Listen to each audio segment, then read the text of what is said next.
দুই গেট ছেড়ে দেন। আপনাদের আমাদের স্বেচ্ছাসেবক স্বেচ্ছাসেবক দুটা গেট ক্লিয়ার করেন, দুটা গেট ক্লিয়ার করেন। ভিতরে জায়গা আছে, চলে আসেন।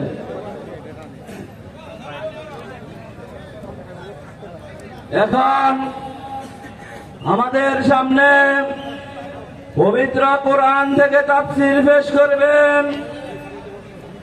আমরা যার জন্য দীর্ঘ সময় অপেক্ষায় ছিলাম, যার বয়ান শোনার জন্য ছাতক পাখির মতো সবাই বসেছিলাম, সেই প্রধান বক্তা বিশিষ্ট ইসলামী চিন্তাবিদ মুফাসসিরে কোরআন, সুমধুর কণ্ঠস্বর, আলেম কুলের শিরোমণি, বাতিলের আতঙ্ক,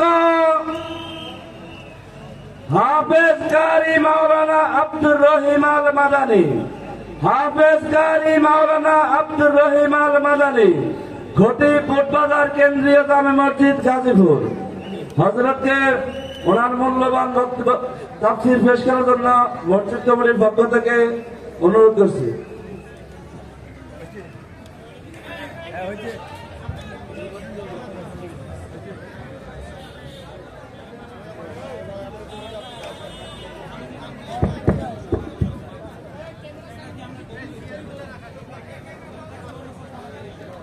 আসসালামু আলাইকুম ওয়া রাহমাতুল্লাহি ওয়া বারাকাতুহু।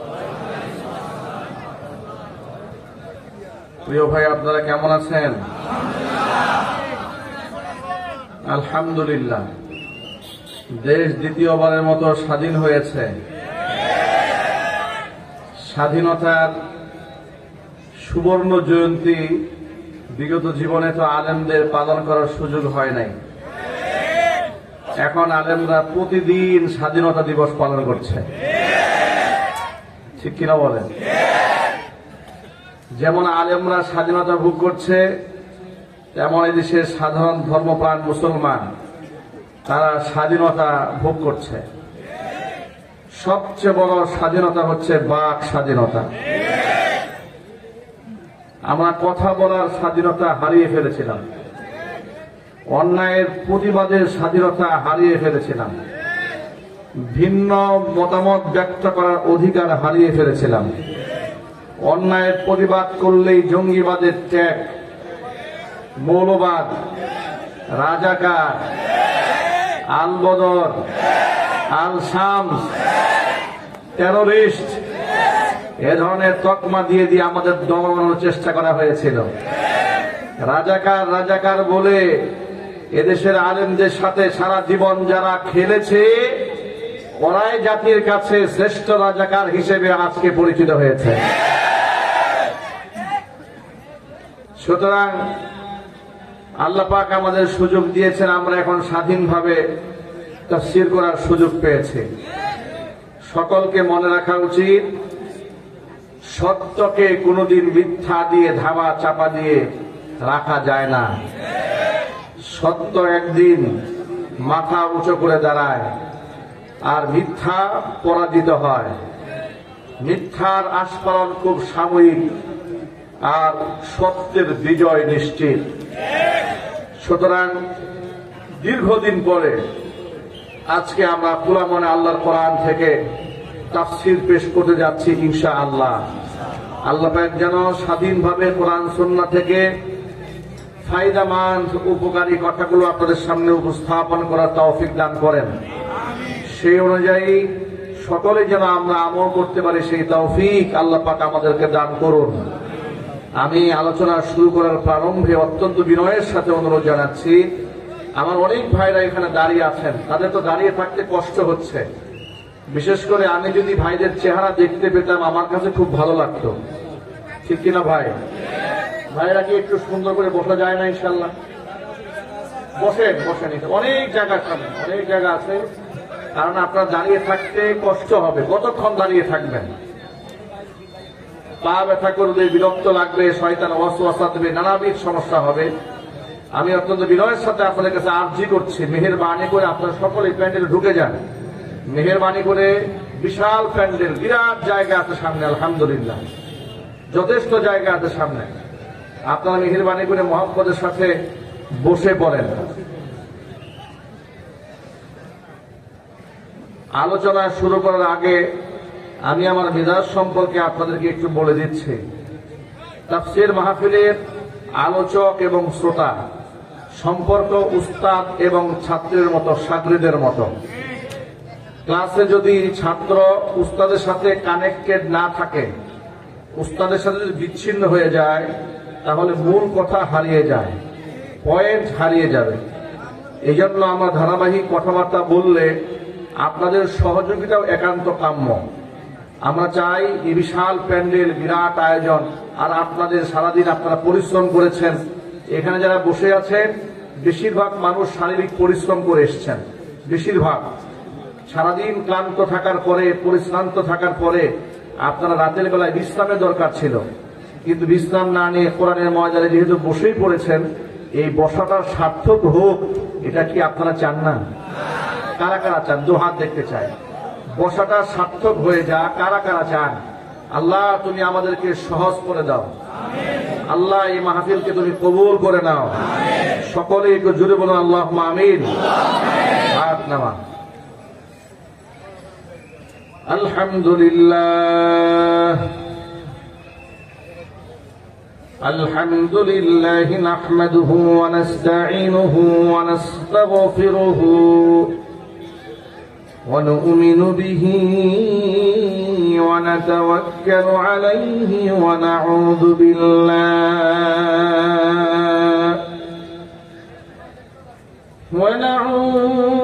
বিল্লাহি মিন শুরুরি আনফুসিনা ওয়া মিন সাইয়্যাতি আ'মালিনা।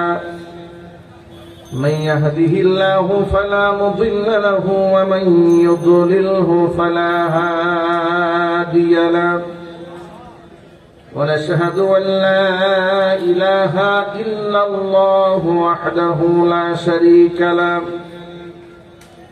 ونشهد أن سيدنا ونبينا وحبيبنا وشفيعنا ومولانا محمدا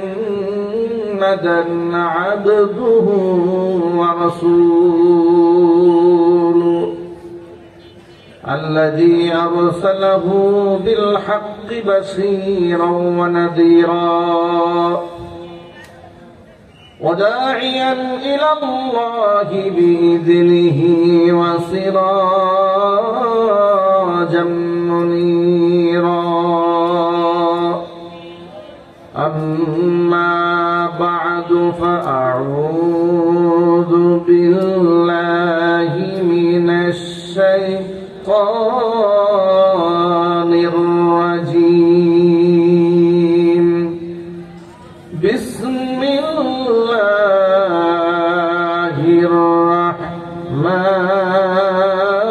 الرحمن الرحيم. إن الله وملائكته يصلون على النبي يا أيها الذين آمنوا صلوا عليه وسلموا تسليما. اللهم صل على محمد وعلى آل محمد كما صليت على إبراهيم وعلى إنك حميد مجيد. اللهم بارك على محمد وعلى آل محمد كما باركت على إبراهيم وعلى آل إبراهيم إنك حميد مجيد. محبت زبان ছেড়ে সকলে মিলে জিকির করুন লা ইলাহা ইল্লাল্লাহ. অপরাধ এগিয়ে আসুন, অপরাধ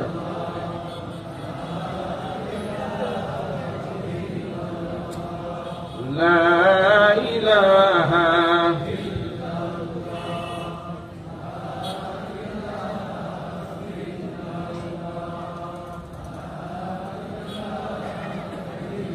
জোরে জোরে বলেন লা ইলাহা ইল্লাল্লাহ, লা ইলাহা ইল্লাল্লাহ, লা ইলাহা ইল্লাল্লাহ।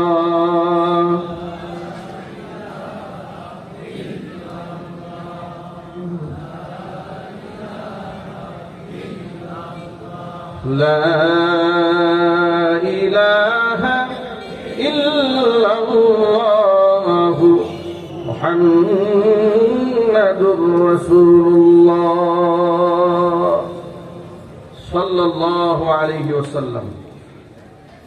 ঐতিহ্যবাহী ঢাকা জেলার অন্তর্গত সাভার আশুলিয়া খন্দকার দানেশ মিয়া আন নববী জামে মসজিদের উদ্যোগে চতুর্থ বার্ষিক 2 দিনব্যাপী তাফসীরুল কোরআন মাহফিলের আজকের এই সমাপনী দিবসের সমাপনী অধিবেশনের সম্মানিত সভাপতি সাহেব, আমন্ত্রিত হাজরাত উলামায়ে কেরাম, মুরব্বিয়ানে আযম, অত্র এলাকা এবং পার্শ্ববর্তী এলাকার বিভিন্ন প্রান্ত থেকে ছুটে আসা দিন দরদি, ঈমানদার, পরহেজগার, মুত্তাকি মুসলিম ভাইয়েরা, পর্দার অন্তরালে অবস্থানরত আমাদের সকলের শ্রদ্ধাভাজন পর্দানিশীন মা এবং বোনেরা, মহান আল্লাহ রাব্বুল আলামিনের দরবারে আলিশানে লাখ কোটি শুকরিয়া আদায় করছি যে মহান মুরিদ মুসলিম উম্মার এই ক্লান্তি লগ্নে হাজারো প্রতিকূলতাকে উপেক্ষা করে শত সহস্র বাধাকে পেরিয়ে নবী করিম সাল্লাল্লাহু আলাইহি ওয়াসাল্লামের ভাষায় বেহেশতের বাগানের মধ্যে উলামায়ে কেরামের মাজলিসে কোরআন হাদিসের মাহফিলে আমাদেরকে লাখো কোটি মুমিন মুসলমানের মধ্য থেকে রহমতের হাত ছানি দিয়ে বাছাই করে যথাসময়ে কোরআন সুন্নাহর এই প্রোগ্রামে উপস্থিত হয়ে কোরআন সুন্নাহ থেকে আলোচনা করার, আলোচনা শোনার সুযোগ করে দিয়েছেন। এজন্য আপনারা খুশি না বেজার? কম না বেশি? উচ্ছ্বসিত কণ্ঠে খুশি মনে মন প্রাণ উজাড় করে আল্লাহ পাকের শেখানো ভাষায় শুকরিয়া আদায় করছি। জবান ছেড়ে দিয়ে সকলে এক যুগে বলছি আলহামদুলিল্লাহ। রব্বানা লাকাল হামদ হামদান কাসীরা তাইয়িবান মুবারাকান ফীহি। রব্বানা লাকাল হামদু কামা ইয়ানবাগী লিজালালি ওয়াজহিকা ওয়া আযীমি সুলতানিকা। আল্লাহ রাব্বুল আলামিন এই তাফসীরুল কোরআন মাহফিলকে কবুল করুন। খন্দকার দানেশ মিয়া আর নববী জামে মসজিদকে আল্লাহ তাআলা কিয়ামত পর্যন্ত কবুল করুন। মসজিদের যত হাজাত আছে, প্রয়োজন আছে, সব আল্লাহর গায়বে খাজানা থেকে আল্লাহ মিটিয়ে দেন। অক্লান্ত পরিশ্রম করে এই জান্নাতের বাগান যারা সাজিয়েছেন, দূরদারাজ থেকে শোনার জন্য যারা এসেছেন, আজকের মাহফিলের ওসিলা করে আল্লাহ তাআলা সকলকে পরিপূর্ণ হেদায়েত নসিব করেন। অত্র এলাকার সমস্ত মুর্দিগানের কবরে আযাব আল্লাহ তাআলা কিয়ামত পর্যন্ত বন্ধ করে দিন।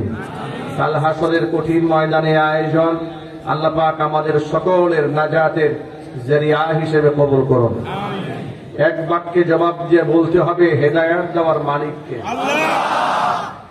আরো যদি বলুন, হেদায়েত দেওয়ার মালিক আল্লাহ পাক যেন আজকের এই মাহফিলের ওসিলা করে পরিপূর্ণ হেদায়েত আমাদের সকলকে নসিব করে দেন। প্রিয় ভাইরা, আজকে যেমন সানিয়ানা চানিয়ে আমরা হাজার হাজার মানুষ এখানে বসে আছি, কিয়ামতের ময়দানে বড় একটা মজমা হবে, অনেক বড় মজমা। হযরত আদম আলাইহিস সালাতু ওয়াস সালাম থেকে শুরু করে কিয়ামত পর্যন্ত যত মানুষের আগমন ঘটেছে এই পৃথিবীতে, সমস্ত মানুষদেরকে আল্লাহ পাক দাঁড় করাবেন হাসরের ময়দানে। এবং সেই ময়দানে অবস্থা এমন হবে, সেখানে কোনো গাছ থাকবে না, বৃক্ষ থাকবে না, বিল্ডিং থাকবে না, ছাদ থাকবে না। রৌদ্রের তীব্রতা, প্রখরতা এত মারাত্মক হবে, নবী করিম সাল্লাল্লাহু আলাইহি ওয়াসাল্লাম বলেছেন, মানুষের মাথা থেকে আধা হাত উপরে সূর্য চলে আসবে, তার সাতটা মুখ উন্মুক্ত করে দেওয়া হবে মানুষের মগজের দিকে। সূর্যের তাপে মানুষের মাথার মগজগুলো গলে গলে গলে গলে পড়তে থাকবে। অবস্থা এমন বেগতিক হবে, কেউ কেউ তার গুনার পরিমাণ অনুযায়ী হাঁটু পর্যন্ত, একই জায়গায় কেউ কোমর পর্যন্ত, কেউ গলা পর্যন্ত ঘামের মধ্যে ডুবে যাবে। চিৎকার দিয়ে বলেন নাউযুবিল্লাহি মিন যালিক।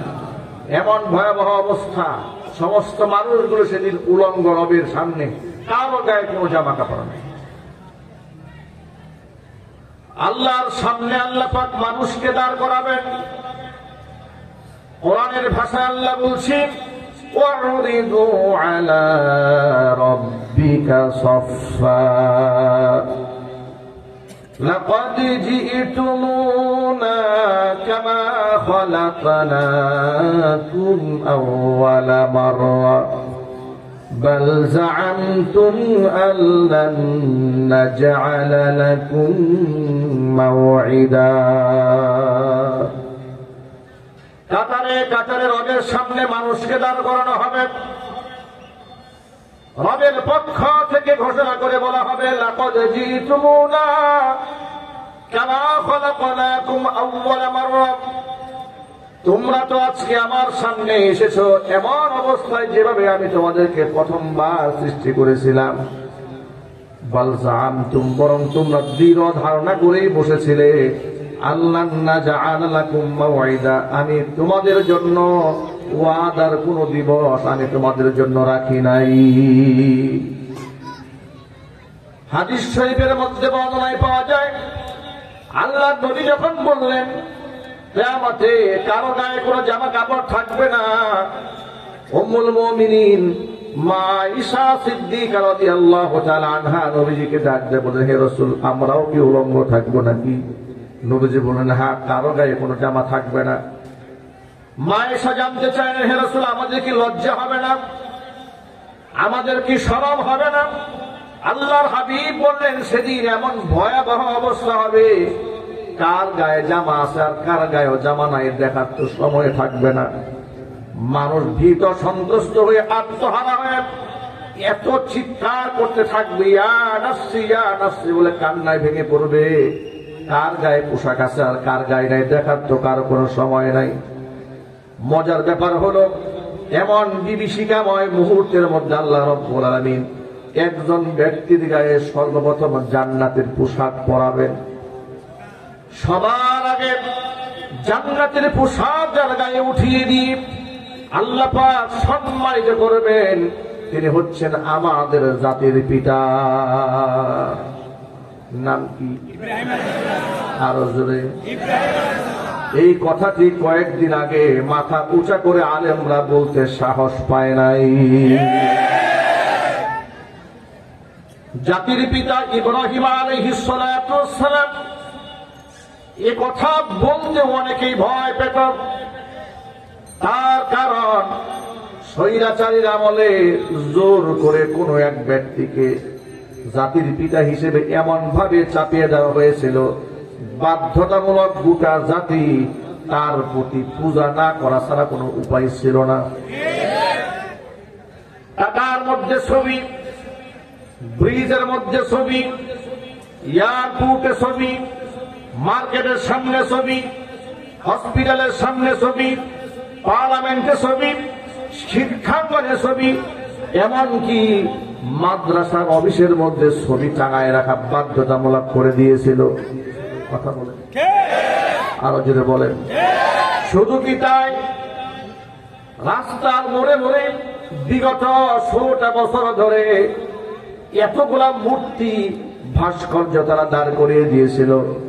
গত সপ্তাহের সরকারি রিপোর্ট অনুযায়ী আমরা জানতে পারলাম, যেটা আমরা আগে জানতাম না, শুধুমাত্র মুরাল আর ভাস্কর্য, ছবি আর এই সমস্ত অপ্রয়োজনীয় জোর জবরদস্তি করে যে মূর্তি বানিয়েছিল, ওই মূর্তির ব্যয়ভার হচ্ছে ৪,০০০ কোটি টাকা।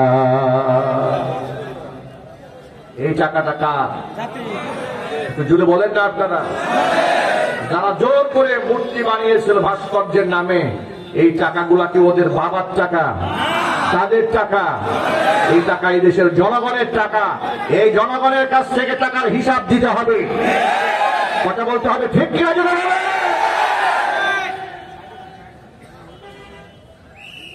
জোর জবরদস্তি করে যখন তারা মূর্তি বানাচ্ছিল, আলেম ওলামারা, দ্বীনের দায়ীরা জীবনের ঝুঁকি নিয়ে স্বৈরাচারী ইসলাম বিরোধী কর্মকাণ্ডের বিরোধিতা আলেমরা করেছিলেন। কারণ আল্লাহর কাছে আলেমদের দায়বদ্ধতা আছে না নাই? নিশ্চয়ই আপনারা জানেন, সমাজে হক কথা বললে বিপদ আছে না নাই? মুসিবত আছে না নাই? সমাজের কত আলেমদেরকে তারা জেল খাটিয়েছে, জরিমানা করেছে, ফাঁসির মঞ্চে উঠিয়ে দিয়েছে, কিন্তু কোন আলেম বিদেশে গিয়ে আশ্রয় নাই। আলেম ওলামাদেরকে তারা পাকিস্তানের দূষর বলেছে, স্বাধীনতার শত্রু বলেছে, অথচ আলেমদের উপর নির্যাতনের স্টিম রুলা চালিয়ে দিয়েছে। না পাকিস্তান তাদেরকে আশ্রয় দিয়েছে, না তারা পাকিস্তান যাওয়ার কোন প্রকার চেষ্টা করেছে। কিন্তু যারা আলেমদেরকে পাকিস্তানের দূষর বলে গালি দিয়েছে, আল্লাহর কসম করে বলি, ওরা যে ভারতের কাফের ইমামদের পা তারা গোলামটা জাতির কাছে প্রমাণিত। কথা বলতে হবে মুসলমান, কাফের বেঈমানদের গোলামেরা মুসলমানদের দেশের মুসলমানদের ট্যাক্সের টাকায় জোরপূর্বক রাস্তায় রাস্তায় ভাস্কর্যের নামে যখন মূর্তি বানাচ্ছিল, আলেমরা কোরআন দিয়ে দলিল দিয়েছে আল্লাহ পাক এই মূর্তিগুলা বানাতে হারাম করে দিয়েছেন। এটা পৃথিবীর কোন আলেম হারাম বানায় নাই। হারাম কে করেছেন জোরে বলেন? আমি বিনয়ের সাথে জানতে চাই, এক বাক্যে জবাব দিবেন, আলেমদের হালাল হারাম বানাবার কোন ক্ষমতা আছে? চিৎকার দিয়ে বলেন। সব হালাল হারাম কে ঘোষণা দিয়েছেন? আল্লাহ পাক কোরআন মাজিদের মধ্যে ঘোষণা দিয়ে বলেছেন, 7টা জিনিস শয়তানের নাপাক কর্মকাণ্ড পরিহার তোমাদের করতেই হবে।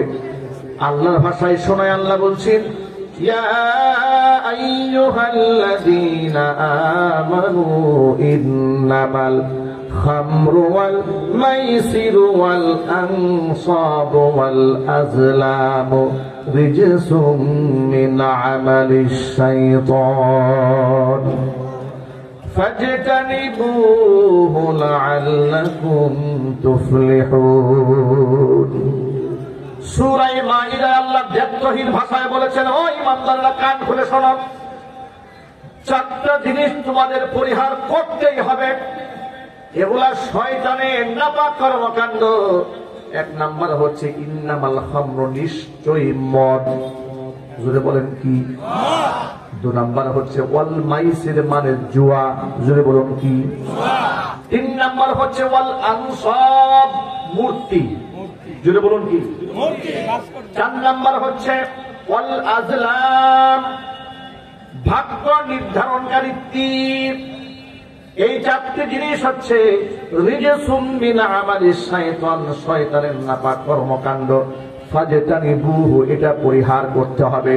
উলামায়ে কেরাম খুব ভালো বুঝবেন, আল্লাহ যখন কোন নির্দেশ সূচক শব্দ ব্যবহার করেন, কোন ব্যাপারে হুকুম করেন, সেটা মান্য করা মুসলমানদের জন্য ফরজ হয়ে যায়।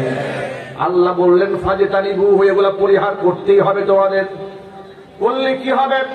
লাআল্লাকুম তুফলিহুন, মদ যদি ছাড়তে পারো, জুয়া যদি ছাড়তে পারো, ভাস্কর্য মূর্তি যদি তোমরা ছাড়তে পারো, আর যদি ভাগ্য নির্ধারণকারী তীর যদি ছাড়তে পারো, এই 4টা জিনিস যদি ছাড়তে পারো, লাআল্লাকুম তুফলিহুন, তাহলে তোমাদের জীবনে সফলতা আসবে। সুবহানাল্লাহ। আচ্ছা, আল্লাহর কথা মানলে সফলতা নাকি না মানলে? আরো জোরে বলেন। আর আল্লাহর কথা প্রত্যাখ্যান করলে জুতার বাড়ি খেতে হয়, কথা বলতে হবে, ঠিক কিনা? আলেমরা আল্লাহর কোরআনে আয়াত দিয়ে বুঝাই দিলেন, মূর্তি বানানো জায়েজ নাই, হারাম। আল্লাহ নবীর একটা হাদিস আপনাদেরকে শোনাই। নবী করিম সাল্লাল্লাহু আলাইহি ওয়াসাল্লাম বললেন, বুইসতু লিকাসরিল আসনাম, এই পৃথিবীতে যতগুলা কাজ, যতগুলো মিশনের জন্য আল্লাহ আমাকে পাঠিয়েছেন, এর মধ্যে অন্যতম একটা মিশন হচ্ছে মূর্তিগুলাকে ভেঙে টুকরা টুকরা করে দিয়া এক আল্লাহর তাওহীদ প্রতিষ্ঠা করা। এবার আপনাদেরকে একটু কোরআন থেকে গল্প শোনাতে চাই। ইব্রাহিম আলাইহিস সালাতু ওয়াস সালামের পিতার নাম আযর। তিনি ছিলেন মূর্তি পূজারী, নমরুদের একেবারে কাছের ব্যক্তি ছিলেন। এমন তিনি মূর্তি শুধু পূজাই করতেন না, মূর্তি নিজ হাতে তিনি বানাতেন, আবার বাজারে বিক্রি করতেন, সাপ্লাই করতেন। পিতার নাম হচ্ছে আযর। এই পিতা আযর মূর্তি বানাতেন, মূর্তি পূজা করতেন, অর্চনা করতেন। ইব্রাহিম আলাইহিস সালাতু ওয়াস সালাম প্রশ্ন করলেন, মা হাদিহি তামাসিলুল্লাতী আনতুম লাহা আকিফুন।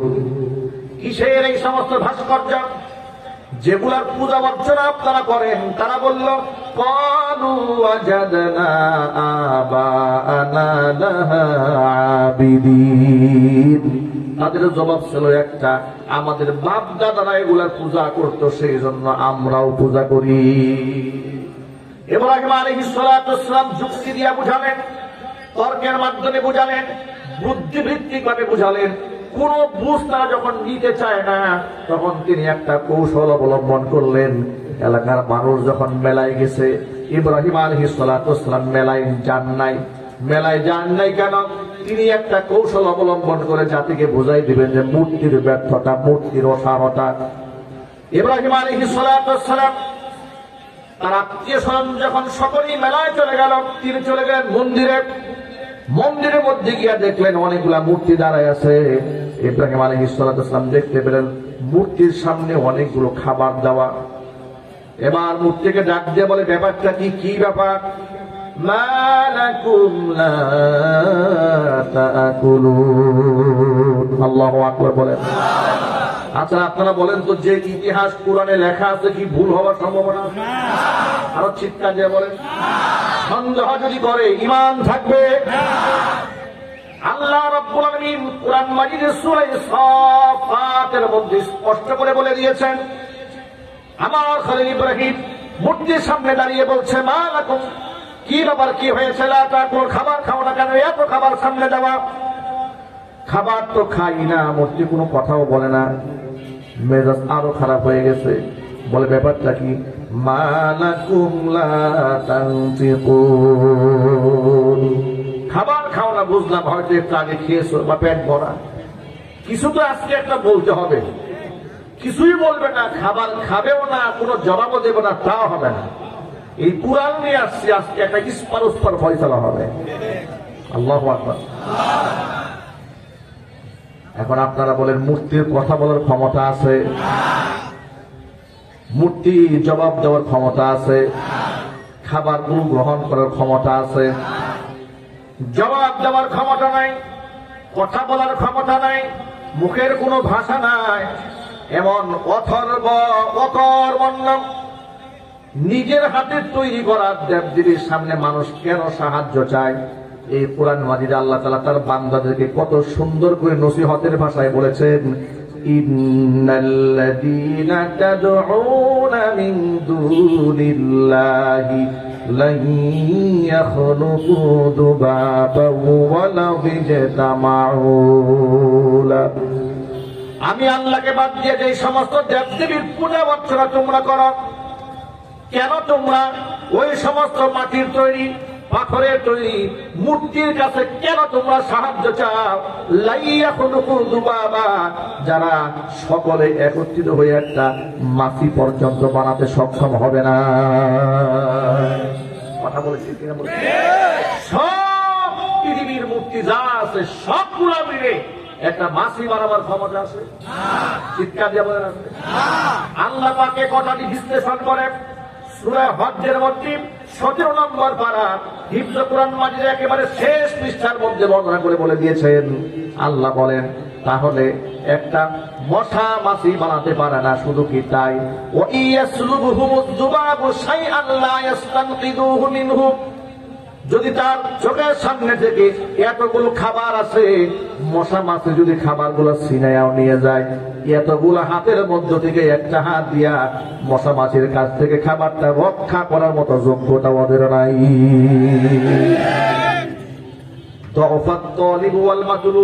আল্লাহ বললেন যে চাইলো সেও দুর্বল, যার কাছে চাওয়া হয়েছে সেও দুর্বল। আমি আল্লাহকে বাদ দিয়ে তোমরা যাও কই? সুবহানাল্লাহ বলেন। এইভাবে ভেঙে ভেঙে আল্লাহ পাক মানুষকে তাওহীদ বুঝালেন, ওরা তাওহীদের বাণী শুনল না। ইব্রাহিম আলাইহিস সালাতু ওয়াস সালাম যখন দেখলো যে কাজ হয় না, এলাকার মানুষ কথা শুনতে চায় না, এগুলার ব্যর্থতা স্বীকার করতে চায় না, তখন তিনি একটা কৌশল অবলম্বন করলেন। এলাকার মানুষ গেল মেলায়, তিনি গেলেন মন্দিরে। মন্দিরের মূর্তিকে ডেকে বললেন, খাবার খাও না কেন? জবাব দাও। কোনো আওয়াজ নাই, কোনো কথা যখন বলল না, হাতের মধ্যে ছিল কোরআন, কোরআনের ভাষায় শোনায়। সূরা আম্বিয়ার মধ্যে 17 নম্বর পারার হিফজ কোরআন মাজিদের 6 নম্বর পৃষ্ঠার শুরুতে আল্লাহ পাক বলে দিয়েছেন, ফাজআলাহুম জুদাদান ইল্লা কাবীরান লাহুম লাআল্লাহুম ইলাইহি ইয়ারজিউন। আমার খলিল ইব্রাহিম মূর্তিগুলাকে ভেঙে টুকরা টুকরা করে দিয়েছে, ইল্লা কাবীরান লাহুম, তবে মাঝখানে বড় মূর্তি যেটা ছিল সে বড় মূর্তিটা ভাঙে নাই। বড় মূর্তি না ভেঙে বড় মূর্তির কাঁধের মধ্যে কোরআনটা ঝুলাই দিয়া মন্দির থেকে বের হয়ে গেছে।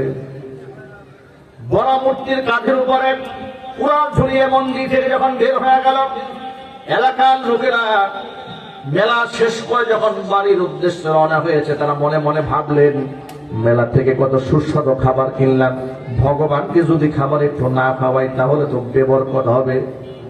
ভগবানকে খাবার খাওয়ানোর জন্য সকলে ছুটেছে মন্দিরে। মন্দিরে গিয়ে দেখে মাঝখানে শটান হয়ে বড় নিয়ে দাঁড়ায় আছে, আর ছোট নিয়ে যা আছে সব শেষ। এই দৃশ্য দেখে তারা বলা শুরু করে দিল, ক্বালু মান ফাআলা হাযা বিআলিহাতিনা ইন্নাহু লামিনাজ যালিমিন। আমাদের দেবতার সাথে এই আচরণ যে করেছে সে জালেম। এখন কে করলো এই কাজ? তথ্য বের করতে হবে। নমরুদ গোয়েন্দা টিম লাগাই দিল, তথ্য উদ্ঘাটন করা হলো।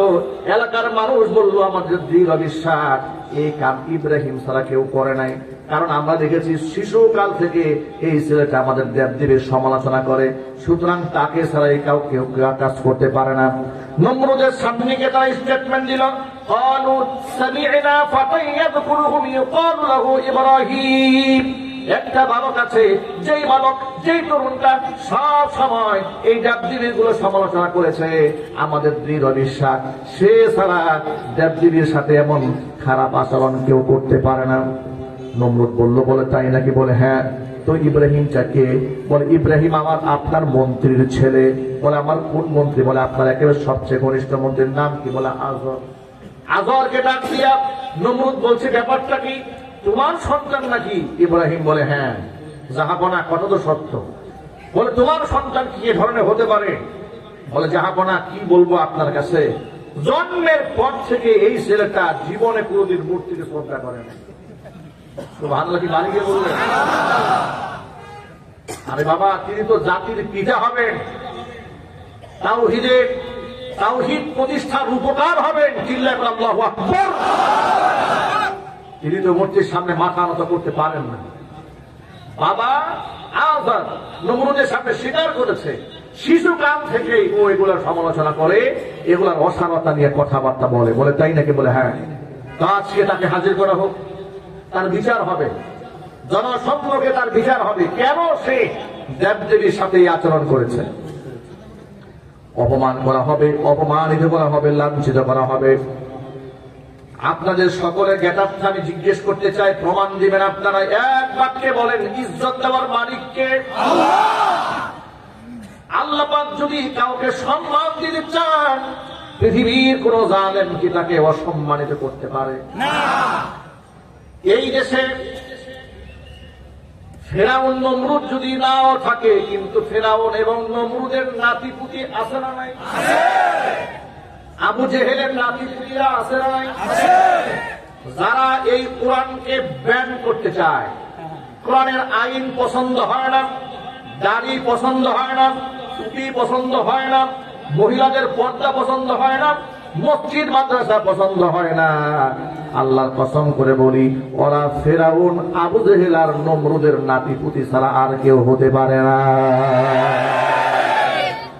এই নমরুদের নাতিপুতিরা বিগত 16টা বছর ধরে আলেমদেরকে অন্যায় ভাবে কারারুদ্ধ করে দিয়েছিল। কথা বলতে হবে ঠিক কিনা? আলেমদেরকে অপমানিত করার জন্য মিথ্যা নাটক সাজিয়েছিল। রফিকুল ইসলাম মাদানির মতো ছোট্ট একজন আলেমকে ওরা সহ্য করতে পারে নাই।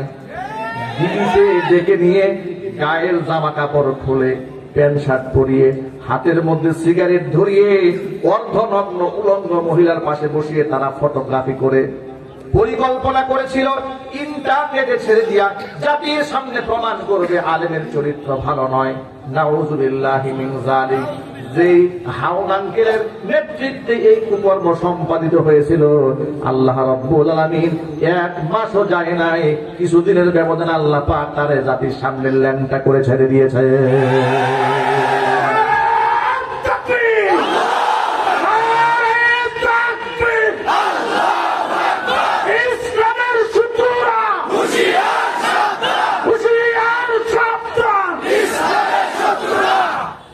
মামুনুল হকের মতো একজন সিংহ পুরুষ বাতিলের সাথে কখনো আপোষ করেন নাই। স্ত্রী ধর্ষণের মামলা করে দিয়েছিল। স্ত্রী আবার স্বামীর বিরুদ্ধে কেমনে ধর্ষণের মামলা করে, এটা গাঁজাখোর আর মদখোর ছাড়া কেউ বিশ্বাস করতে পারে না। কথা বলতে হবে ঠিক। স্ত্রী ধর্ষণের মামলা করে বিনা অপরাধী একজন আলেমের সাথে এত বড় লাঞ্ছনা গঞ্জনা আলেমকে দিয়েছে। বছরের পর বছর তাকে কারারুদ্ধ রেখে মানুষের কাছে জঙ্গি টেরোরিস্ট বানাবার জন্য চেষ্টা করেছে। বুলেট প্রুফ জ্যাকেট পরিয়ে, 2 হাতের মধ্যে হ্যান্ডকাপ পরিয়ে, পায়ের মধ্যে ডান্ডা বেরি পরিয়ে আদালতে যখন তোলা হতো, দৃশ্য দেখে চোখ থেকে দরজর করে আমাদের পানি পড়তো। আলেমদের সাথে কেমন আচরণ! আমার মতো আদনা একজন গুণাগার মানুষ 2018 সালের ফেব্রুয়ারি মাসের 8 তারিখে গাজীপুরের লক্ষ্মীপুরা মাহফিল থেকে স্টেজ থেকে স্লিপ দিয়ে নামিয়ে প্রশাসনের লোকেরা আমার গ্রেফতার করে থানায় নিয়ে গেল। থানার গারদে রাখার পরে জিজ্ঞেস করলাম ওসি সাহেবকে, কি অপরাধ আমাকে মাহফিল থেকে ধরে এনে থানায় নিয়ে আটকায় দিলেন? ওসি সাহেব বলে, হুজুর অপরাধ কিছুই বলতে পারবো না, সব উপরের নির্দেশ। উপরের নির্দেশ বলে 5 কাটায় গেল। পরের দিন আদালতে যখন তোলা হলো, মামলার এধারের মধ্যে দিকে তাকায় দেখি লিখেছে আব্দুর রহিম আল মাদানী, বিএনপি উপদেষ্টা। আমার নামে শেষে লিখেছে 165 জন আসামি, আমার নাম হচ্ছে 1 নাম্বার। বিএনপির জাতীয় এমপি, মন্ত্রী, সাবেক মিনিস্টার যারা ছিল গাজীপুর অঞ্চলের, সবগুলো নাম পেছনে আমার নামে 1 নাম্বার দিয়েছে। 1 নাম্বার দিয়ে লিখেছে আব্দুর রহিম আল মাদানী গোপন বৈঠকে ছিলেন, দেশের মধ্যে একটা নাশকতা করার জন্য তারা প্ল্যান করছিলেন। তাদেরকে আমরা হাতে নাতে ধরেছি। মাদানী হুজুরের পকেটে 16টা ককটেল বোমা পাওয়া গেছে। নিয়ে গেল কোরআনের মঞ্চ থেকে, মামলা দিল আমার পকেটে নাকি 16টা ককটেল পাওয়া গেছে। মামলা লিখার সময় যে কয় বোতল খায় লিখছিল তা ঠিক নাই। জুড়ে বলতে হবে ঠিক কিনা? জুড়ে বলে।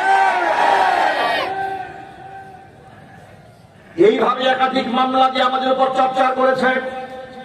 বাসায় থাকতে দেয় নাই, মসজিদে নামাজ পড়তে দেয় নাই, মাহফিলে পোস্টার হয়েছে, হ্যান্ডবিল হয়েছে। একদিন আগে প্রশাসনের লোকেরা গিয়ে মাহফিল প্যান্ডেল ভেঙে দিয়েছে। আবার কমিটিকে বলেছে মাদানী হুজুর যেন আসতে না পারে, তাহলে তোমাদের সব মামলা দিয়ে দেব। এইভাবে তারা ফেরাউনের স্টাইলে, ফেরাউনের চাইতে জঘন্যভাবে রাষ্ট্র পরিচালনা করে আলেমদেরকে তারা লাঞ্ছিত, অপমানিত করতে চেয়েছিল। শহীদ আল্লামা দেলওয়ার হোসেন সাঈদী রহমাতুল্লাহি আলাইহি আল্লাহর জীবন্ত ওলি ছিলেন। কথা বলতে হবে ঠিক কিনা? দল মত নির্বিশেষে 21 শতাব্দীতে আমার জানা মতো আমি যদি কসম করে বলি কাফারা দিতে হবে না, তার চাইতে জনপ্রিয় মানুষ বাংলাদেশে আর কেউ জন্মগ্রহণ করে নাই। এমন একজন সম্মানিত মানুষ যার মাহফিল শোনার জন্য লক্ষ লক্ষ মানুষ গিয়ে জমা হতো। এক নজর দেখার জন্য হাত চুম্বন করতে পারলে লোকেরা ধন্য মনে করত। যার মাহফিলে তাকে সরাসরি ধরতে না পেরে লোকেরা তার গাড়ি পর্যন্ত ধরে চুমা খেয়েছে, লোকেরা তার লিখিত বই পড়ে বই ধরে চুমা খেয়েছে। কথা বলতে হবে ঠিক কিনা বলে? সারা জীবন বাতিলের বিরুদ্ধে বলেছে, ধর্ম নিরপেক্ষতাবাদীর বিরুদ্ধে বলেছে, নাস্তিকদের বিরুদ্ধে বলেছে, মাজার পূজারীদের বিরুদ্ধে বলেছে, জালেমদের বিরুদ্ধে বলেছে। কারো রক্ত চক্ষুকে পরোয়া করে নাই। তার বিরুদ্ধে মামলা দিয়া এমন অপবাদ রটনা করে দিয়েছিল, তিনি নাকি 300 নারীকে ধর্ষণ করেছিলেন।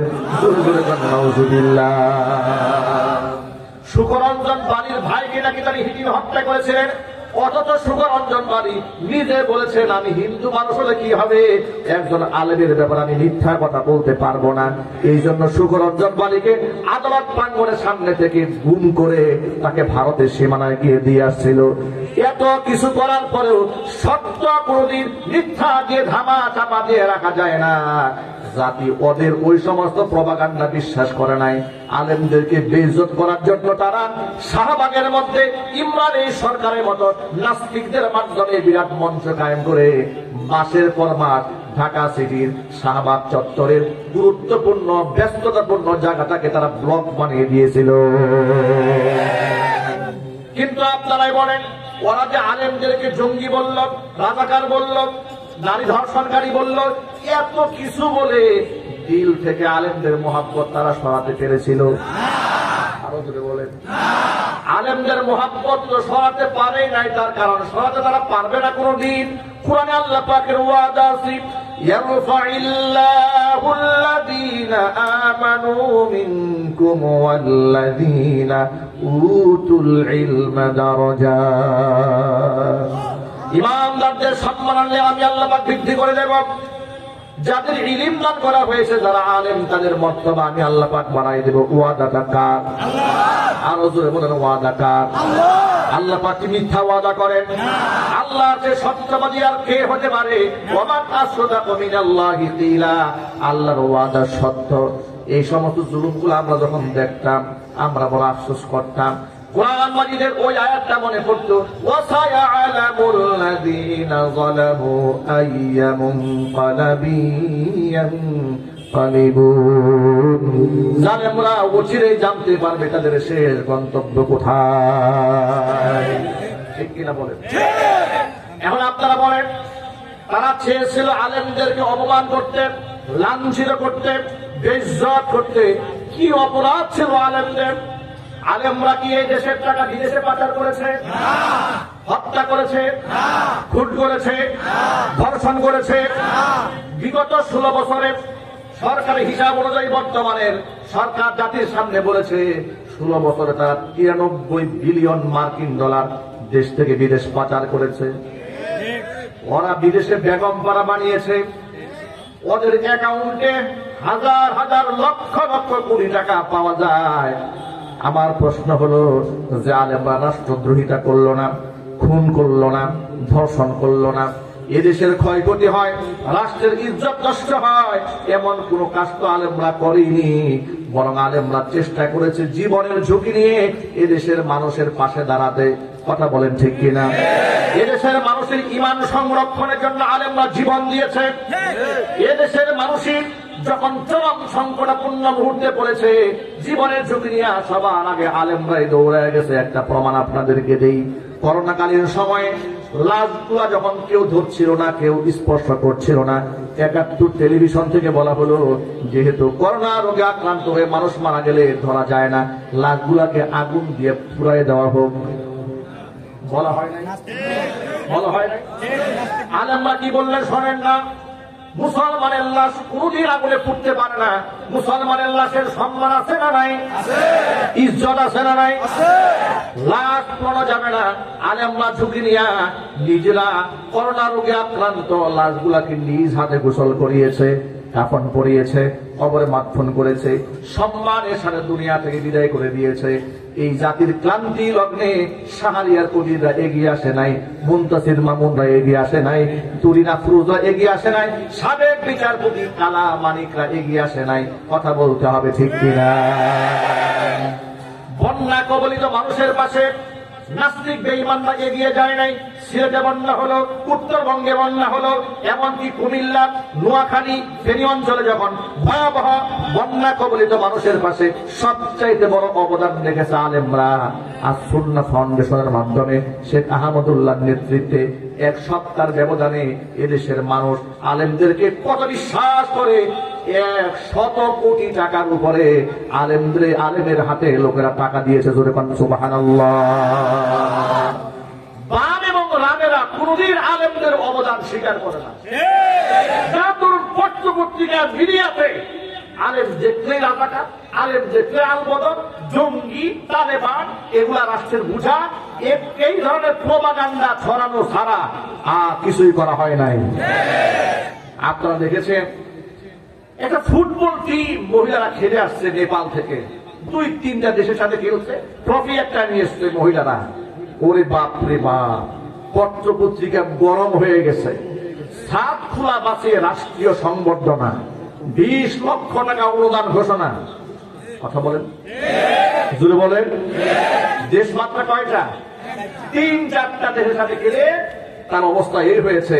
অথচ এই কোরআন প্রতিযোগিতায় এই দেশের সোনার ছেলেরা হাফেজ কোরআনটা 1 থেকে 150 কান্ট্রির হাফেজ সাহেবদের সাথে কম্পিটিশন করে বাংলাদেশের পতাকাকে গোটা পৃথিবীর মধ্যে 1 নাম্বার পৌঁছে দিয়েছে। আর 1 নাম্বার পৌঁছে দিয়েছে শুধু 1 বার 2 বার নয়, একাধিকবার, 10 বার, 20 বার, 50 বার, 100 বার দিয়েছে। আলেমদেরকে এই সম্মাননা রাষ্ট্রের পক্ষ থেকে দেওয়া হয় নাই কেন? প্রশ্ন হচ্ছে 90 থেকে 95 ভাগ মুসলিম অধ্যুষিত এই দেশে খেলোয়াড়ের সম্মান দেওয়া হলে আলেমের সম্মান, হাফেজের সম্মান কেন দেওয়া হয় নাই? একমাত্র ভারতের চক্রান্ত দেওয়া হয় না। কথা বলতে হবে, সত্যি না?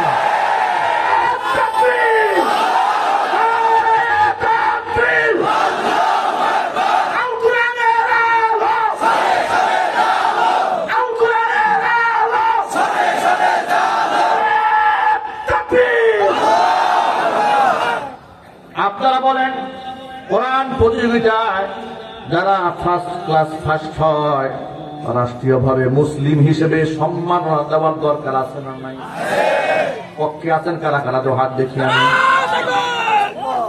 আল্লাহ পাক যেন বর্তমান সরকারকে এই বিষয়টি উপলব্ধিতে এনে সামনে আমল করার তৌফিক দান করেন। হাত নামান।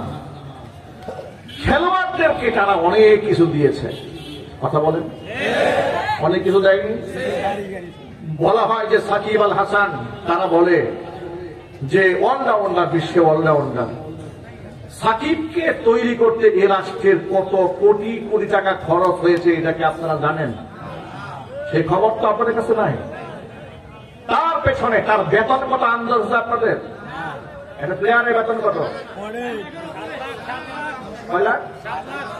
7 লাখ। একটা প্লেয়ারের বেতন দিচ্ছে 7 লক্ষ টাকা মাসে। এতেও এদের অভাব যায় না। এরা ক্যাসিনো ব্যবসা করতে চায়। কথা বলে না কেন? সত্য না অসত্য? এই ক্যাসিনো ব্যবসার সাথে জড়িত হওয়ার কারণে তাকে বাদ দেওয়া হয়েছিল না কেন? সিসার ক্লাব আছে, দেখেন, বার আছে মদের। মানে রাষ্ট্র 7 লক্ষ টাকা বেতন দেওয়ার পরেও এদের কলিজা ঠান্ডা করতে পারে না। ওরা মদের ব্যবসা করে, বারের ব্যবসা করে, সিসার ব্যবসা করে, ক্যাসিনো ব্যবসা করে। যদি বলতে হবে ঠিক কিনা? এরপরে ব্যক্তিগত কেলেঙ্কারি যে কত আছে তার তো হিসাব নাই, চরিত্রের তো কোনো বালাই নাই। এরপরে অন্যান্য প্লেয়ারের নাম আর বললাম না, একজনের বউ নিয়ে পালায় যায়। কথা বলে ঠিক কিনা? জোরে বলে। এক লোক আরেক লোকের বউ নিয়ে পালায় যায়, আরেকজনের ভিডিও কল ফাঁস হয়, আরেকজনের অডিও কল ভাইরাল হয়। এর মানে হচ্ছে সরকার এদেরকে টাকা দিয়েছে, গাড়ি দিয়েছে, বাড়ি দিয়েছে, সব দিয়েছে। এত কিছু পাওয়ার পরে এরা লুচ্চা এবং বদমাশ হয়েছে। এদের মধ্যে মানুষের সংখ্যা আছে, সংখ্যায় খুব কম। কিন্তু তাদের মধ্যে 2-1টা মানুষ যারা আছে তাদেরকে আবার জঙ্গি ট্যাগ দিতে বুদ্ধিজীবীরা ভুল করে না। ঠিক কিনা যদি বলেন? ওই গত 2 বছর আগে না 1 বছর আগে একটা ছেলে খুব ভালো খেললো, কি যেন তাসকিন নাকি নাম, তানজিম সাকিব, এক ছেলেটা খেলেছে, ভালো খেলেছে। এখন এই ছেলে ইসলামের পক্ষে একটা পোস্ট করেছে, হ্যাঁ, মুখে হালকা দাঁড়িয়ে আছে। সে সম্ভবত লিখেছিল যে বিশ্ববিদ্যালয়ে যে মেয়েরা আপনার বয়ফ্রেন্ড নিয়ে ঘুরে বেড়ায়, ফ্রি মিক্সিং যে করে যারা অভ্যস্ত, অন্তত পক্ষে আর যাই হোক সে কোনোদিন ভালো মা হতে পারবে না, এরকম একটা পোস্ট আনুমানিক করেছিল। এই পোস্টকে কেন্দ্র করে নিজুম মজুমদার উর্ফে হার্পিক মজুমদার, কথা বলতে হবে ঠিক কিনা বলেন, কি একটা অবস্থা হয়েছে চিন্তা করছে। বাথরুমে গেলে আর কথা মনে পড়ে, মানে হার্পিক দেখলেই কামসা অবস্থা হয়েছে। এই হার্পিক মজুমদার এই ছেলেটিকে নিয়ে খুব বাজে কথা বলল, এমনকি তার মধ্যে কোন জঙ্গিবাদ আছে কিনা, জঙ্গি সংগঠনের সদস্য আছে কিনা, এমনকি সে মানসিকভাবে অসুস্থ কিনা তাকে জানতে চাওয়া হলো। আমি অবাক বিস্ময় তাকিয়ে রইলাম। আমি তো মনে করি গোটা টিমের মধ্যে যদি পরিপূর্ণ সুস্থ কেউ থাকে এই ছেলেটাই আছে। কথা বলে ঠিক কিনা বলে? আর সে যে বলেছে ফ্রি মিক্সিং যে মেয়েটা করে, এই মেয়েটা একটা লজ্জাশীল মা হতে পারবে না, এ কথা কি সত্য না অসত্য? বাস্তব না অবাস্তব? বাস্তব কথা বলার কারণে তাকে ত্যাগ দেওয়া হলো। সে মৌলবাদের সাথে তার সম্পৃক্ত থাকতে পারে, তার মেন্টালি অসুস্থ হতে পারে, তাকে মানসিক রোগী আখ্যা দিয়ে দিল। আমি বলি ইসলামের পক্ষে কথা বললে তোমরা মানসিক রোগী বলো, বরং এই ছেলেটি মানসিক রোগী নয়, মানসিক রোগী তো তোমরা নিজেরা মুসলমানদের ট্যাক্সে লালিত পালিত হয়ে মুসলমানদের ইমানের বিরুদ্ধে অবস্থান গ্রহণ করো। কথা যদি মানসিক বিকারগ্রস্ত যদি বলতে হয়, নিজুম মজুমদার সহ, শাহরিয়ার কবি সহ, মুনতাসির মামুন সহ যারা মুসলমানদের দেশে থেকে মুসলমানদের আকীদা বিধ্বংসী কাজ করেছে, ইসলামী সংস্কৃতি ধ্বংসের কাজ করেছে, আলেমদের বিরুদ্ধে কথা বলেছে, পাবনার সিটগুলো খালি করে ওদেরকে ভর্তি করিয়ে সেখানে বিদ্যুতের সন্দেহ দরকার, কথা বলে মুসলমান ভর্তি করে দেবে।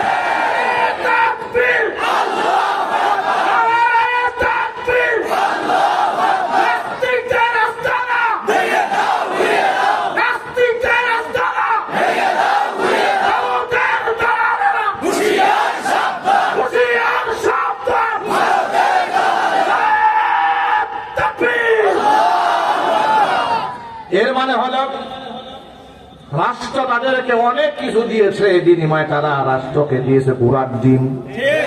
কথা বলেন, সাকিব আল হাসান কি দেশপ্রেমিক হতে পারে? দেশপ্রেমিক হলে সে বিদেশে সিটিজেনশিপ কেন নিয়েছে বলেন? কথা বলেন, আমেরিকার ইউএস ডলার দিয়ে কিছু বড়লোক হয়েছে না, এদেশের মানুষের ভালোবাসা এবং সিম্পিতিকে পুঁজি করে হাজার কোটি টাকার মালিক হয়েছে। যে দেশের মানুষের সিম্পিতি ভালোবাসা নিয়ে শত কোটি টাকার মালিক হলে, ওই দেশের মানুষ যখন চরম বিপদগ্রস্ত ছিল, এ দেশের মানুষের পাশে তুমি দাঁড়িয়ে একটা টু শব্দ করো নাই কেন? তুমি মুজিববাদের 5 গোলাম ছিলে।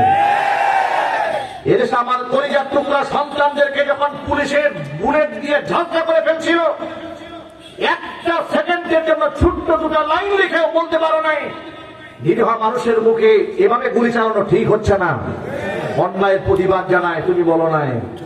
কথা বলেন ঠিক কিনা বলেন? আবার দেখি কিছু লোকেরা রাজপথে মিছিল করে সাকিব আল হাসানের ভক্ত। এগুলা সাকিব আল হাসানের ভক্ত নয়, এগুলা সাকিব লীগ। কথা বলেন ঠিক কিনা বলেন? আলেম হত্যাকারী, ছাত্র হত্যাকারী, মানবতা বিরোধী, মানবতা বিধ্বংসী, ইসলাম বিরোধী কর্মকাণ্ড যে লীগ করেছে, ওই লীগের প্রত্যেকটার বিচার হওয়ার আগ পর্যন্ত বাংলার মাটিতে কোন লীগকে পরিচয়ে দাঁড়াতে দেওয়া হবে না। মুসলমানদেরকে ঐক্যবদ্ধ হয়ে ভক্তি উঠতে হবে, রাজি আছে কিনা?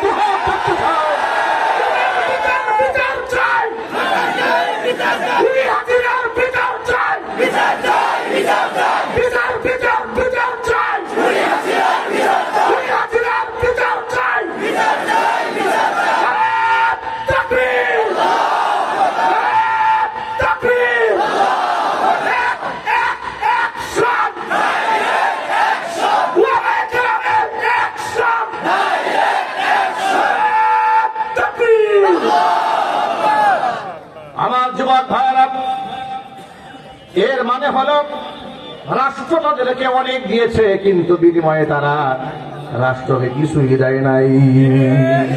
না রাষ্ট্রকে দিয়েছে, না এদেশের মানুষকে দিয়েছে। কথা বলেন, করোনার সময় সে জাতিকে কি দিয়েছে বলেন আপনারা? ফেনীতে বন্যা দুর্গত মানুষের পাশে সে কি দিয়েছে? জুড়ে বলতে হবে তো। কিছু দিয়েছে? চিল্লাই বলে একটু খোঁজ খবর নিয়ে দেখেন, ওর কোনো এতিমখানা আছে? ওর কোনো গরিব অসহায়কে দান করার ইতিহাস আছে? আছে দাম্ভিকতার ইতিহাস, আছে বেয়াদবির ইতিহাস। কথা বলতে হবে, ঠিক কিনা? হারামখোররা তো দাম্ভিক হবেই, হারামখোররা তো অহংকারী হবেই। তার অহংকারকে দেশের মানুষ পায়ের নিচে দলে চূর্ণ বিচূর্ণ করে ছাড়বে ইনশাআল্লাহ। বলেন না ইনশাআল্লাহ? আগামীর বাংলাদেশে কোন নর্তকী, কোন চরিত্রহীন লম্পটেরা জাতীয় সংসদে যেতে পারবে না। কথা বলেন ঠিক কিনা? কোন বাউল, কোন ফাউল, কোন রাম, কোন বাম জাতীয় সংসদে ঢুকতে দেওয়া হবে না। মুসলমানরা সোচ্চার থাকতে হবে। এবং বর্তমান উপদেষ্টা মন্ডলীকে সতর্ক করে দিয়ে বলছি, আপনাদেরকে শ্রদ্ধা নিয়েই বলছি, আপনারা দেশের কোটি কোটি মানুষের আস্থার জায়গায় বসেছে লাখো মানুষের রক্তের বিনিময়ে। কথা বলতে হবে, ঠিক কিনা? এদেশের তরুণ সমাজ রক্ত দিয়েছে, আলেম সমাজ রক্ত দিয়েছে, এই দেশে মাদ্রাসার ছাত্ররা জীবন দিয়েছে। কোন নাস্তিক যেন উপদেষ্টা মন্ডলী পরিষদের সদস্য না থাকে। মুস্তাফা সারওয়ার ফারুকী নামক যে কুলাঙ্গার গোটা বাংলাদেশের লাখো কোটি মুমিন মুসলমানদের হৃদয় স্পন্দন, আধ্যাত্মিক রাহবার শেখুল ইসলাম আল্লামা শাহ আহমদ শরীফ রহমাতুল্লাহি আলাইহিকে তেতুল হুজুর বলে আখ্যা দিয়েছিল। এই সেই মুস্তাফা সারওয়ার ফারুকী নিজের বউকে দিয়া মুজিববাদের গোলামি করে মুজিব একটি জাতির রূপকার নামক এই সিনেমার নায়িকা বানিয়েছিল। সিনেমার নায়ক আরিফিন শুভ যদি নায়কের অভিনয় করার কারণে রাজকের প্লট বাতিল হয়, তাহলে ওই সিনেমার নায়িকা হয়ে আবার তার স্বামী কি করে এই দেশের উপদেষ্টা হয়, এর তো আমাদের মাথায় আসে না। কথা বলে ঠিক কিনা বলেন? আপনারা বলেন যে সমস্ত জালেমেরা আলেমদের বিরুদ্ধে অবস্থান নিয়েছে, তাদেরকে কি এই দেশের মন্ত্রী পরিষদে রাখা যাবে? আর চিৎকার দিয়ে বলতে রাখা যাবে? যদি এই জন্য আলেমদের পক্ষ থেকে ডাক আসে, হেফাজতের পক্ষ থেকে ডাক আসে, তাওহীদি জনতার পক্ষ থেকে ডাক আসে, প্রয়োজনে রাজপথে ঝাঁপিয়ে পড়তে হবে। মুস্তাফা সারওয়ার ফারুকীকে কান ধরে ঘাট ধাক্কা দিয়ে পরিষদ থেকে বের করে দিতে হবে। সুতরাং যুবকেরা, আবার যে কথা বলতে চেয়েছিলাম, এরা এই দেশটাকে কাফেরদের গোলাম বানাতে চায়, বানাতে দেওয়া হবে না ইনশাআল্লাহ। আগামীর সংসদে এই কোরআন দিয়ে চলবে ইনশাআল্লাহ। এমন একটা আশা আমাদের আছে অন্তরে। আপনাদের আছে না? কার কার আশা আছে? হাতে কিন্তু আশা কার কার আছে? মাশাআল্লাহ, আল্লাহ তুমি সকলকে কবুল করে নাও, মঞ্জুর করে নাও। হাত নামান। আমাদের বড় বার্তা স্পষ্ট, হাফেজ সাহেবদেরকে সম্মাননা দিতেই হবে। বলেন ইনশাআল্লাহ। আলেমদের ইজ্জত দিতে হবে, কারণ ইজ্জত আল্লাহ পাক আলেমদেরকে নিজে দান করেছেন। যে কথা বলতে গিয়ে অনেক লম্বা কথা বলে ফেলেছি, মূল কথায় ফিরে আসি। মূল কথা হলো, আল্লাহ যদি কাউকে ইজ্জত দিতে চান, মানুষ কি তাকে লাঞ্ছিত করতে পারে? মানুষ কোনদিন লাঞ্ছিত করতে পারে না। তার প্রমাণ এই দেশের উলামায়ে কেরামদেরকে যারা লাঞ্ছিত করতে চেয়েছিল তারা পারে নাই, ব্যর্থ হয়ে চোরের মতো পালিয়ে যেতে বাধ্য হয়েছে। আলেমদেরকে আল্লাহ পাক মর্যাদার মুকুট মাথায় পরিয়ে দিয়েছে। কুলিল্লাহুম্মা মালিকাল মুলকি তুতিল মুলকা মান তাশা ওয়া তানজিউল মুলকা মিম্মান তাশা ওয়া তুইজ্জু মান তাশা ওয়া তুদিল্লু মান তাশা বিয়াদিকাল খায়র ইন্নাকা আলা কুল্লি শাইইন কাদির। আল্লাহ তাআলা, তুমি হচ্ছে ইজ্জতের মালিক, রাজত্বের মালিক, সম্মানের মালিক। যাকে খুশি তুমি রাজত্ব দাও, যার থেকে খুশি রাজত্ব তুমি ছিনায় নাও। যাকে খুশি ইজ্জত দান করতে পারো, যার থেকে খুশি ইজ্জত তুমি ছিনায় নিতে পারো। ক্ষমতা আল্লাহর আছে না নাই? ইব্রাহিম আলাইহিস সালাতু ওয়াস সালাম কি অপমানিত, লাঞ্ছিত করার জন্য নমরুদ তাকে ডাক দিয়েছে, তার নামে বিচার হবে। জাতির পিতা ইব্রাহিম আলাইহিস সালাতু ওয়াস সালামের বিরুদ্ধে আজকে একটা বিচার দাঁড় করানো হয়েছে। আপনারা বলেন, আল্লাহ যদি তার ইজ্জত বাড়ান, পৃথিবীর কারো ক্ষমতা আছে তাকে লাঞ্ছিত করার? যখন তাকে সবার সামনে হাজির করা হলো, ইব্রাহিম আলাইহিস সালাতু সালামকে ডেকে বলা হলো, ক্বালু আআনতা ফাআলতা হাদা বিআলিহাতিনা ইয়া ইব্রাহিম। ও ইব্রাহিম, তুমি কি আমাদের দেবতার সাথে এই বাজে কাজটা করছো নাকি?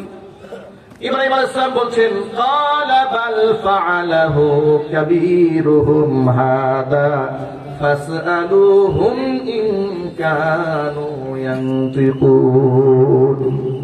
এদের মধ্যে যে বড় মেয়ে আছে, বড় মেয়ে এই কাজটা করেছে। সুবহানাল্লাহ। এদের মধ্যে বড় মেয়ে দেখাইছে নিজের দিকে, এটা ছিল একটা কৌশল। এটা কিছু হুজুর বলেন কৌশল। তারা বলল যে এটা কোনো কথা হলো নাকি, বড় মেয়ে আবার এদেরকে কেমনে ভাঙবে? বলে কুড়াল তো কান্দে নিয়ে দাঁড়ায় রয়েছে। সুবহানাল্লাহ বলবেন না? অপরাধী অপরাধের বস্তু হাতে নিয়ে দাঁড়ায় আছে, আর আপনারা আমাকে জিজ্ঞেস করছেন আমি ভাঙছি কিনা, কাজটা কেমন হলো আপনারাই বলেন। আর আমার কথা এতেও যদি বিশ্বাস না হয়, ফাসআলুহুম ইন কানু ইয়ানতিকুন, যদি এরা কথা বলতে পারে তো এদের জিজ্ঞেস করে না এদের পাওটা কে ঠেঙ্গাইছে। সুবহানাল্লাহ। এখন আপনারা বলেন এদের কি কথা বলার ক্ষমতা আছে? এমন এক প্রশ্ন করে বলেছে, ইন কানু ইয়ানতিকুন, কথা বলতে পারলে জিজ্ঞেস করেন। ফারাজাউ ইলা আনফুসিহিম ফাকালু ইন্নাকুম আনতুমুজ যালিমুন। নমরুদ মাথা নত করে নিজেদের মধ্যে পরস্পরে একে অপরকে বলছে, আচ্ছা দলিল এবং যুক্তি তর্কের দিক থেকে তোমরা তো দুর্বল, নিজেরা দলিল প্রমাণের দুর্বল হয়ে আরেকজনকে বেইজ্জত করার জন্য মিটিং ডাকছ। আজকে তো ইজ্জত নিয়ে বাড়ি ফিরতে পারবা তো নাকি? তাকে তো ইজ্জত নষ্ট করা যাচ্ছে না, কারণ সে যে পয়েন্টে ধরেছে। এখন তোমরা দুর্বল, অতএব এই ব্যাপারে আর মাথা গরম করে কিছু বলা যাবে না, যা বলার ঠান্ডা মাথায় কিছু বলো। সুবহানাল্লাহ। ইজ্জত দেওয়ার মালিককে আল্লাহ। আল্লাহ বলছেন সুম্মা নুকিসু আলা রুউসিহিম, তারা নিজেরা একটু মাথা নত করলো, লজ্জিত হলো। লজ্জিত হয়ে নরম কণ্ঠে বলল, قال لقد علمت ما هؤلاء ينطقون। ইব্রাহিম, তুমি তো জানো এরা কথা বলতে পারে না। ইব্রাহিম আলাইহিস সালাম তখন কি বললেন শোনেন। قال أفتعبدون من دون الله ما لا ينفعكم شيئا ولا يضركم। তোমাদের উপকার অপকার কিছুই করতে পারে না এমন দেব দেবীর পূজা অর্চনা তোমরা করো। কেন তোমরা করো? উফিল লাকুম ওয়া লিমা তা'বুদুনা মিন দুনিল্লাহি আফালা তা'কিলুন। মাথায় কি কোনো জ্ঞান বুদ্ধি নাই? কি ব্যাপার? মাথায় কোনো মগজ নাই? নিজের হাতে বানিয়েছ, তার কাছে সাহায্য চাচ্ছ। সাহায্য, উপকার, অপকার, ভালো মন্দ কিছুই করার যোগ্যতা নাই। আল্লাহকে বাদ দিয়ে এই সমস্ত অথর্ব অকর্মণ্য দেবদেবীর সামনে মাথা নত করো। বুদ্ধিশুদ্ধি মাথায় কিছু নাই নাকি? সুবহানাল্লাহ বলেন। আচ্ছা, এই প্রশ্নের কোনো জবাব আছে? পৃথিবীর কারো কাছে আছে? কোনো জবাব নাই। তখন ওরা দেখলো যুক্তি তর্কে বাস্তবতায় যখন হেরে গেল, তখন দেখলো যে এর সাথে যুক্তিতে তর্কে বাস্তবতায় পারা যাবে না, এর সাথে জিততে হলে পেশি শক্তি কাজে লাগাতে হবে। এটা হচ্ছে পৃথিবীর সমস্ত স্বৈরাচারীদের আচরণ। বাস্তবতায় যখন হেরে যায় অস্ত্র নিয়ে নামে। কথা বলতে হবে, ঠিক কিনা যদি বলেন? অস্ত্র নিয়ে নামে। এরা অস্ত্র নিয়ে নামলো। অস্ত্রটা কি? রাষ্ট্রযন্ত্র ব্যবহার করে তারা বললো, তোমাদের দেব দেবীদের শত্রু এই ইব্রাহিমকে তাড়াতাড়ি হত্যা করো, আগুন দিয়ে জ্বালায়া দাও, আর তোমাদের দেব দেবীদেরকে তোমরা সাহায্য করো। দেব দেবীরা খুব বিপদে আছে এই লোকটারে নিয়ে। নাউজুবিল্লাহ পরে। আচ্ছা, এরাই যদি দেব দেবীর সাহায্য করে, এদের সাহায্য করবে কে? ঠিক কিনা বলেন? তাড়াতাড়ি আগুন দিয়ে জ্বালিয়ে দাও, হত্যা করো। কোরআন বলছি ওরা বিরাট বড় অগ্নিকুণ্ড বানালো। অগ্নিকুণ্ডের মধ্যে যখন তারা প্রজ্বলিত আগুন দিয়ে দিল, তাও দাও করে আগুন জ্বলছে, অনেক লম্বা ইতিহাস। তাকে যখন ফেলা হলো আগুনের মধ্যে, জামা কাপড় টেনে ছিঁড়ে ফেলা হয়েছে। একজন নবীকে এমন অসম্মানজনক ভাবে অগ্নিকুণ্ডের মধ্যে ফেলে দেওয়া হলো। আল্লাহ পাক চাইলে আগুনটাকে নিভিয়ে দিতে পারতে, কিন্তু নেভালেন না। না নিভিয়ে সরাসরি আগুনকে হুকুম করলেন, কুলনা ইয়া নারু কুনি বারদাও ওয়া সালামান আলা ইব্রাহিম। আমি আগুনকে বললাম, আগুন কুনি বারদাও ওয়া সালামান আলা ইব্রাহিম, আমার ইব্রাহিমের জন্য আরামদায়ক ঠান্ডা হয়ে যাও। এত ঠান্ডা হইও না তাকে তোষক বা লেপ কম্বলের প্রয়োজন পড়বে এমন ঠান্ডা হইও না। বারদান ঠান্ডা হবে, সালামান কিন্তু সেই ঠান্ডা যেন হয় আরামদায়ক। জোরে কোন আল্লাহু আকবার। সে ক্ষমতা আল্লাহর আছে না নাই? আগুন কার কথা শোনে? পানি কার কথা শোনে? আল্লাহ রাব্বুল আলামিন নবী ইব্রাহিম খলিলকে অগ্নিকুণ্ডের মধ্যে এমন ভাবে হেফাজত করলেন, 40 দিন পর্যন্ত তাকে অগ্নিকুণ্ডে ফেলে রাখা হলো। ফেরাউন নমরুদের ধারণা ছিল ইব্রাহিম খলিল জ্বলে ছাই হয়ে যাবে, ভস্ম হয়ে যাবে। আল্লাহ পাক তাকে শুধু বাঁচালেন না, পৃথিবীর মধ্যে এমন নিদর্শন বানাই দিলেন। ইব্রাহিম খলিল বলেন, গোটা জীবনের জীবদ্দশায় এই পৃথিবীতে যতদিন পর্যন্ত আমি বেঁচেছিলাম অগ্নিকুণ্ডের মতো আরামদায়ক সময় পৃথিবীতে আর কোথাও কাটায় নাই। যেহেতু এই দুনিয়াতে তাওহীদের জন্য তার জামা কাপড় ছিঁড়ে ফেলা হয়েছিল, এই জন্য কিয়ামতের দিন হাসরের ময়দানে সর্বপ্রথম জান্নাতি পোশাক আল্লাহ ইব্রাহিম খলিলের গায়ে উঠায় দেবে। প্রিয় যুবকেরা, কোনদিন সত্যকে মিথ্যা দিয়ে আড়াল করে রাখা যায় না। জাতির পিতার নাম কি? আরো ধরে বলেন। ইব্রাহিম আলাইহিস সালাম মূর্তি ভেঙেছিলেন নিজ হাতে, ঠিক কিনা?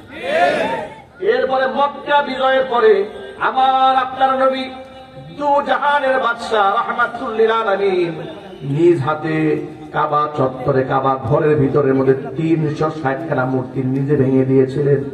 কোন কোন বর্ণনার মধ্যে পাওয়া যায় হাতের মধ্যে লাঠি ছিল, গুটায় ভেঙেছে। আর যেগুলা তিনি লাখ পাচ্ছিলেন না, শুধু হাতের মধ্যে থাকা লাঠি দিয়া সামান্য ইশারা করে দিয়েছিলেন, বাকি মূর্তিগুলা সব ভেঙে টুকরা টুকরা হয়ে গিয়েছিল। তাহলে যে ইব্রাহিম আলাইহিস সালাম আমাদের পিতা হন, তিনি মূর্তি ভেঙেছিলেন না মূর্তি বানাইছিলেন? মুহাম্মদ সাল্লাল্লাহু আলাইহি ওয়াসাল্লাম মূর্তি ভেঙেছেন না করেছেন? তিনিও ভেঙেছেন। আমরা তাদের সন্তান, আমরা তাদের অনুসারী। আমরা কি মূর্তি গড়তে পারি? চিৎকার দেবন পারি? এই কথাগুলো আলেমরা বুঝিয়েছে, রাস্তায় রাস্তায় মূর্তি বানাবেন না। তাদেরকে বোঝাতে গিয়ে আলেমরা শত্রু হয়ে গেল। জোরে বলেন ভাইরা, ঠিক কিনা বলেন? আলেমদের দায়বদ্ধতা আল্লাহর কাছে আছে না নাই? দেখেন, অনেক সময় আপনাদের সামনে বয়ান করার পরে যখন বাসায় ফিরি, আমাদের ফ্যামিলি সদস্যরা পর্যন্ত আমাদেরকে নিয়ে শঙ্কা বোধ করে। ফ্যামিলি আমাদের কাছের মানুষগুলা বলেন, ব্যাপারটা কি? এমন এমন কথা বলেন, জীবনের মায়া নেই আপনার? সন্তানাদি আছে না? ফ্যামিলি চিন্তা করেন না? কেন বলেন? কেন এগুলা বলেন? এগুলা বলে লাভ কি? এগুলা বললে লাভ আছে না নাই?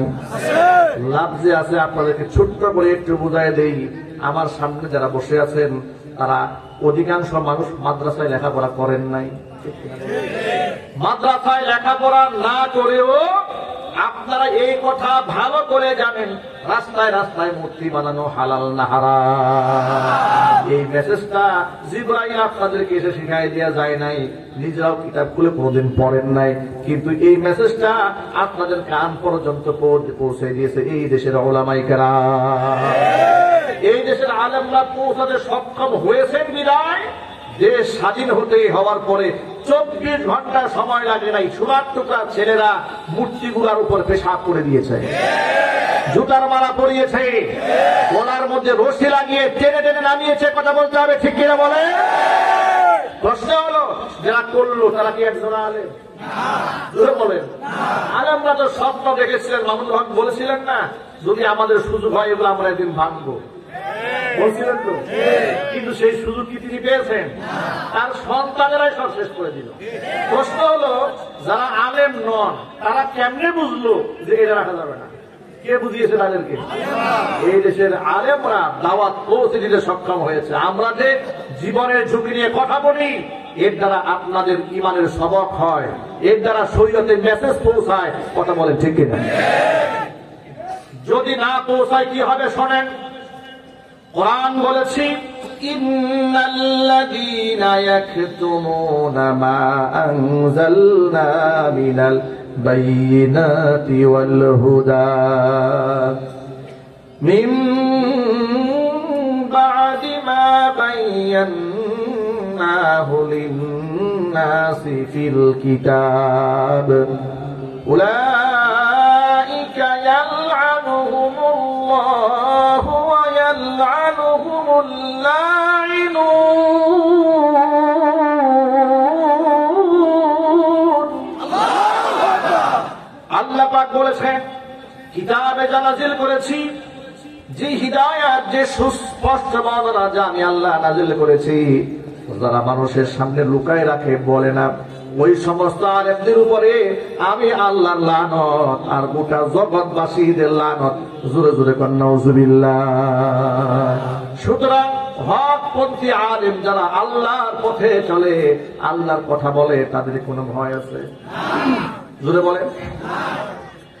যারা আল্লাহর পথে চলে, আল্লাহর কথা বলে, আল্লাহকে ভালোবেসে সপেছে জীবন, তাদের কিসের ভয়, কে করে পরাজয়, শহীদি তামান্নাতে নাচে তার মন।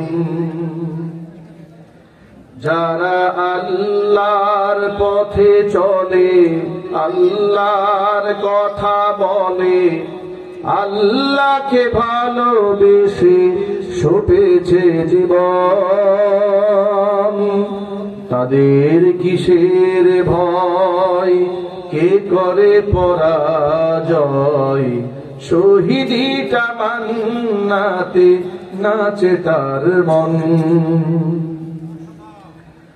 হাসনা হেনার গ্রামে ভুলে না হৃদয়টার, কালিমার মিষ্ট মাখা হৃদয় রয়েছে যার।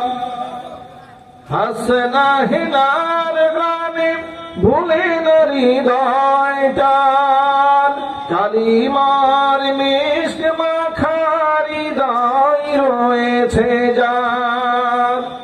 সব পিছু টান ভুলে জিহাদের পথে চলে, সব পিছু টান ভুলে জিহাদের পথে চলে, সে তো তার ঈমান বলে।